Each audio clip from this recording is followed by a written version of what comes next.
नमस्कार दोस्तों, स्वागत है आप सभी का आपके अपने YouTube channel read and right में। तो चलिए स्टार्ट करते हैं आज का यह सेशन। पहला प्रश्न है आपका। प्रश्न पहला, भाषा की सबसे छोटी इकाई है। भाषा की सबसे छोटी इकाई है, आंसर होगा वर्ण। ऑप्शन डी वर्ण। भाषा की सबसे छोटी इकाई वर्ण है।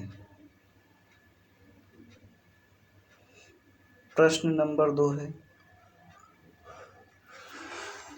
वर्णमाला कहते हैं, यानी कि वर्णमाला किसे कहते हैं। तो प्रश्न नंबर 2 का उत्तर होगा वर्णों के व्यवस्थित समूह को वर्णमाला कहते हैं। अगला प्रश्न देखते हैं। प्रश्न नंबर 3 है। प्रश्न नंबर 3, निम्न में से कंठ ध्वनियाँ कौन सी हैं। प्रश्न नंबर 3 है, निम्न में से कंठ ध्वनियाँ कौन सी हैं। तो तीसरे का उत्तर होगा ऑप्शन ए क और ख, कंठ ध्वनियाँ हैं।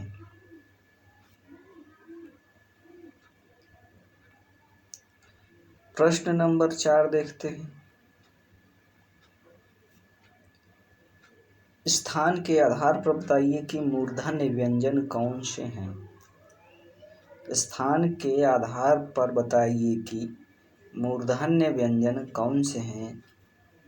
तो उत्तर होगा ऑप्शन नंबर सी ड और ढ। स्थान के आधार पर मूर्धन्य व्यंजन ड और ढ है। अगला प्रश्न है। प्रश्न नंबर 5, निम्न में से अल्प प्राण वर्ण कौन से हैं। प्रश्न नंबर 5 है, निम्न में से अल्प प्राण वर्ण कौन से हैं। तो प्रश्न नंबर 5 का उत्तर होगा ऑप्शन बी क और ग, अल्प प्राण वर्ण हैं।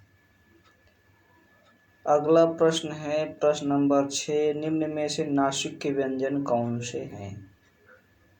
निम्न में से नासिक के व्यंजन कौन से हैं।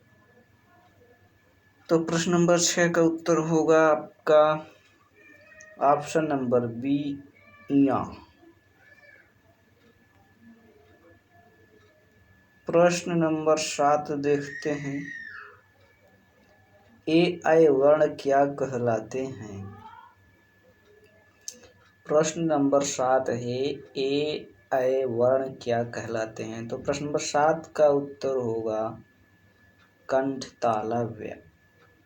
ए ऐ वर्ण कंठतालव्य कहलाते हैं। प्रश्न नंबर 8 है, हिंदी वर्णमाला में अयोगवाह वर्ण कौन से हैं। प्रश्न नंबर 8 है, हिंदी वर्णमाला में अयोगवाह वर्ण कौन से हैं। तो प्रश्न नंबर 8 का उत्तर होगा अंग अहा। अंग अहा ये इस तरह से होगा।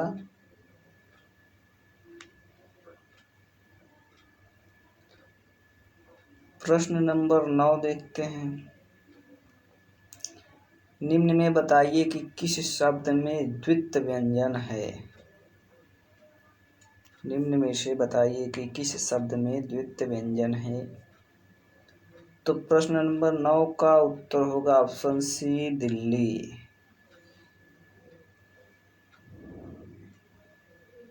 अगला प्रश्न है। प्रश्न नंबर 10, श्या शा श हा कौन से व्यंजन है। श्या शा सा हा कौन से व्यंजन कहलाते हैं। प्रश्न नंबर 10 का उत्तर होगा संघर्षी व्यंजन कहलाते हैं। शा शा सा हा कौन से व्यंजन कहलाते हैं। तो ऑप्शन नंबर सी संघर्षी व्यंजन। प्रश्न नंबर 11 है, निम्नांकित में से बताइए कि नवीन विकसित ध्वनियाँ हैं। ऑप्शन नंबर ए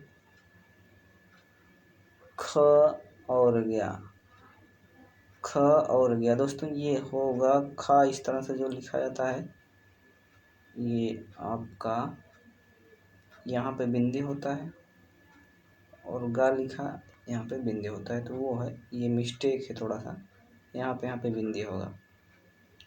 अगला प्रश्न है प्रश्न नंबर 12। प्रश्न नंबर 12 है, निम्न में से कौन सा घोष वर्ण है? निम्न में से कौन सा घोष वर्ण है? तो ऑप्शन नंबर 12 का उत्तर होगा ऑप्शन सी म।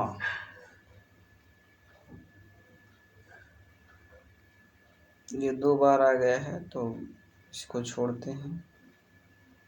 ऑप्शन प्रश्न नंबर 13 है, कौन सा अमानक वर्ण है? दोस्तों ये झा जो होता है एक इस प्रकार का, ये अमानक वर्ण होता है। ऑप्शन नंबर सी।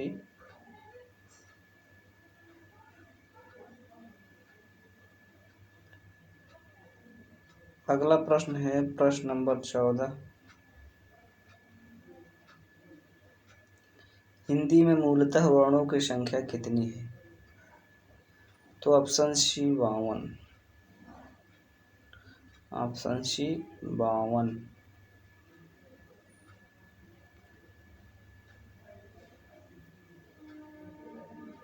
प्रश्न नंबर 15 है, श ध्वनि किसके अंतर्गत आती है? प्रश्न नंबर 15 है, श ध्वनि किसके अंतर्गत आती है? तो श का उत्तर होगा 15 का उत्तर होगा ऑप्शन सी संयुक्त वर्ण। अगला प्रश्न है प्रश्न नंबर 16। हिंदी शब्दकोश में छ का क्रम किस वर्ण के बाद आता है? प्रश्न नंबर 16 है, हिंदी शब्दकोश में छ का क्रम किस वर्ण के बाद आता है? प्रश्न नंबर 16 का उत्तर होगा ऑप्शन नंबर ए क।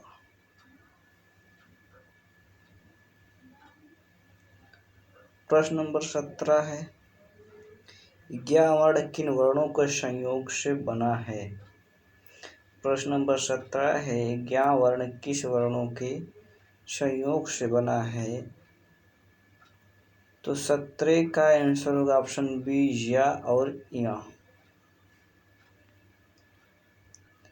प्रश्न नंबर 18 है, अघोष वर्ण कौन सा है? प्रश्न नंबर 18 है, अघोष वर्ण कौन सा है? तो प्रश्न नंबर 18 का आंसर होगा ऑप्शन डी सा, अघोष वर्ण है। प्रश्न नंबर 19 है, घ का उच्चारण स्थान कौन सा है? प्रश्न नंबर 19 है, घ का उच्चारण स्थान कौन सा है? तो 19 का उत्तर होगा ऑप्शन बी कंठ। प्रश्न नंबर 20 है, इनमें से संयुक्त व्यंजन कौन सा है? ढ ज्ञ अंगाड़ा में संयुक्त व्यंजन कौन सा है? तो प्रश्न नंबर 20 का उत्तर होगा ऑप्शन बी ज्ञ। अगला प्रश्न यहाँ पे हिंदी साहित्य कुछ है, हिंदी साहित्य कुछ प्रश्न को देखते हैं। प्रश्न नंबर पहला है हिंदी साहित्य के, भक्ति का प्रारंभ कहाँ से हुआ? प्रश्न नंबर पहला है, भक्ति का प्रारंभ कहाँ से हुआ? तो पहले का उत्तर होगा ऑप्शन बी दक्षिण भारत से। भक्ति का प्रारंभ दक्षिण भारत से हुआ। प्रश्न नंबर 2 है, संवत 1375 से 1700 तक के साहित्य में कौन सी भावधारा परिलक्षित होती है? प्रश्न नंबर 2 है, संवत 1375 से 1700 तक के साहित्य में कौन सी भावधारा परिलक्षित होती है? तो प्रश्न नंबर 2 का उत्तर होगा भक्ति भावधारा, ऑप्शन डी भक्ति भावधारा। प्रश्न नंबर 3 है, भक्ति काल की समय सीमा क्या है? भक्ति काल की समय सीमा क्या है? तो प्रश्न नंबर 3 का उत्तर होगा ऑप्शन ए संवत 1375 से 1700 तक।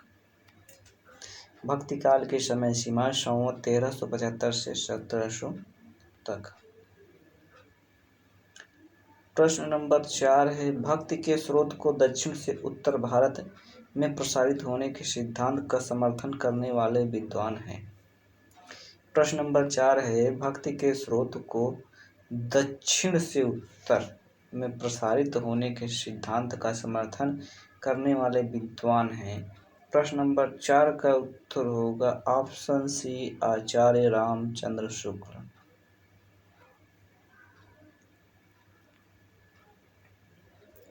प्रश्न नंबर 5 है, हिंदी का भक्ति काल बाहरी आक्रमण की प्रतिक्रिया है, यह कथन निम्नलिखित में से किस विद्वान का है?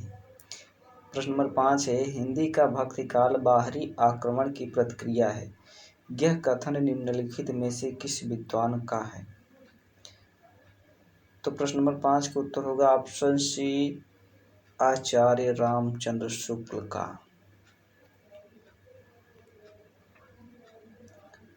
प्रश्न नंबर 6 है, भक्ति काल का पूर्व मध्य काल नाम किस आचार्य ने दिया? भक्ति काल का नाम पूर्व मध्य काल किस आचार्य ने दिया? तो प्रश्न नंबर 6 का उत्तर होगा ऑप्शन डी डॉक्टर नगेंद्र ने। अगला प्रश्न है प्रश्न नंबर 7, समग्र भक्ति काल काव्य पर कौन सी विशेषता लागू होती है? प्रश्न नंबर 7 है, समग्र भक्ति काल काव्य पर कौन सी विशेषता लागू होती है? तो 7 का उत्तर होगा अहंकार का त्याग, ऑप्शन सी अहंकार का त्याग। अगला प्रश्न है प्रश्न नंबर 8 है, भक्ति आंदोलन भारतीय चिंतन धारा का स्वाभाविक विकास है, यह कथन किसका है? प्रश्न नंबर 8 है, भक्ति आंदोलन भारतीय चिंतन धारा का स्वाभाविक विकास है, यह कथन किसका है? तो प्रश्न नंबर 8 का उत्तर होगा ऑप्शन बी आचार्य हजारी प्रसाद द्विवेदी का। भक्ति आंदोलन भारतीय चिंतन धारा का स्वाभाविक विकास है, कथन है आचार्य हजारी प्रसाद द्विवेदी का। प्रश्न नंबर 9 है, भक्ति काल को हिंदी काव्य का स्वर्ण युग सर्वप्रथम किसने कहा? प्रश्न नंबर 9 है, भक्ति काल को हिंदी काव्य का स्वर्ण युग सर्वप्रथम किसने कहा? तो प्रश्न नंबर 9 का उत्तर होगा ऑप्शन बी आचार्य ग्रियर्सन ने। भक्ति काल को हिंदी काव्य का स्वर्ण युग सर्वप्रथम कहा था आचार्य ग्रियर्सन ने। प्रश्न नंबर 10 है, हिंदी के किस काल को स्वर्ण युग कहा जाता है? प्रश्न नंबर 10 है, हिंदी के किस काल को स्वर्ण युग कहा जाता है? प्रश्न नंबर 10 का उत्तर होगा भक्ति काल को स्वर्ण युग कहा जाता है, ऑप्शन सी भक्ति काल। प्रश्न नंबर 11 है, विशिष्टाद्वैतवाद के प्रतिपादक हैं। प्रश्न नंबर 11 है, विशिष्टाद्वैतवाद के प्रतिपादक हैं, तो 11 का उत्तर होगा ऑप्शन बी रामानुजाचार्य विशिष्टाद्वैतवाद के प्रतिपादक हैं। प्रश्न नंबर 12 है, अलवार वैष्णवों की संख्या कितनी है? प्रश्न नंबर 12 है, अलवार वैष्णवों की संख्या कितनी है? तो 12 का उत्तर होगा ऑप्शन डी 12, अलवार वैष्णवों की संख्या 12 है।